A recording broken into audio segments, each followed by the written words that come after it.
हल्की हल्की बारिश में जंगल की मिट्टी से सौंधी खुशबू उठ रही थी। ऊंचे ऊंचे पेड़ों की शाखाओं से टपकती पानी की बूंदें पत्तों पर गिरकर मीठी ध्वनि पैदा कर रही थी।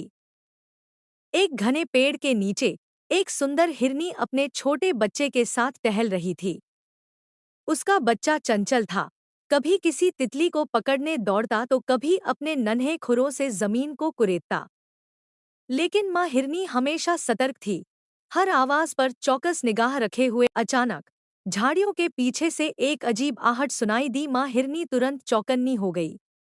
दूर एक शिकारी झाड़ियों के पीछे छिपा था, अपनी बंदूक तैयार कर रहा था। बेटा, हमेशा मेरी बात मानना और कभी भी अकेले जंगल में मत जाना, हिरनी ने धीरे से अपने बच्चे से कहा। शिकारी ने बंदूक उठाई और निशाना साधा।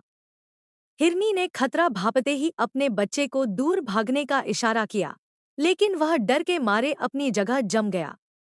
माँ ने तुरंत निर्णय लिया, अगर वह शिकारी का ध्यान अपनी ओर खींच सके तो शायद उसका बच्चा बच जाएगा। वह अचानक दौड़ पड़ी, उसके हल्के पैरों की तेजी से सूखी पत्तियां उड़ने लगी। शिकारी ने तुरंत गोली चला दी। जंगल में गोली की आवाज गूंज उठी। छोटा हिरन डरकर आंखें बंद कर लिया, लेकिन जब उसने देखा तो माँ हिरनी दूसरी तरफ सुरक्षित खड़ी थी। शिकारी ने गुस्से में बंदूक नीचे कर दी और वापस लौट गया। माँ हिरनी तुरंत अपने बच्चे के पास आई और उसे प्यार से चाटने लगी।